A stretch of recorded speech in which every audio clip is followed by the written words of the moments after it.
Inilatag naman ng lokal na pamahalaan ng Davao City ang ipatutupad na seguridad at traffic rerouting scheme para sa idaraos na Thanksgiving party ni Presumptive President-elect Rodrigo Duterte sa 4 ng Hunyo.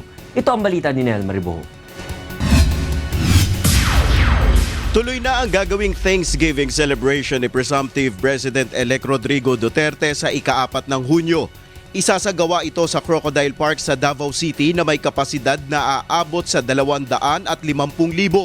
Ayon kay City Transport and Traffic Management Office Department Head Rodelio Polikit, inaasahang marami ang dadalo sa selebrasyon kaya ngayon pa lang ay binalaan na nila ang mga motorista sa mararanasang mabigat na traffic. Partikular na magkakaroon ng bottleneck at traffic gridlock sa may CP Garcia Diversion Road kaya dapat na itong iwasan ng mga motorista. Magpapakalat rin sila ng 150 tauhan, 5 pobil at 2 towing cars. Samantala sa hanay naman ng seguridad, sinabi ni Task Force Davao Commander Colonel Casiano Monilla na mas hihigpitan nila ang seguridad sa lungsod sa darating na June 4. Yung ating intelligence community is continuing on monitoring ng mga possible na mga pwedeng mga gulo sa atin dito sa Davao City.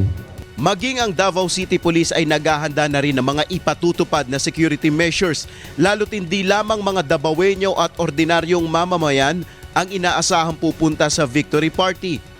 Naka-ready po tayo for checkpoints. Kahit bago pa lang sila pumunta dito sa city, they will be conducting checkpoints.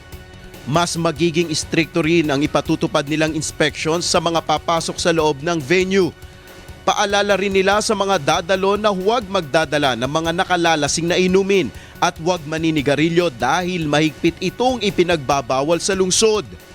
Magpapakala tayo ng maraming police around the area to check and inspect all bags. At the same time, hanggat maaari nga hindi tayo magdala ng backpack at dalhin natin yung mga transparent lang na bag. Kasama ang Davao News Team, Nel Maribohok, UNTV News Worldwide.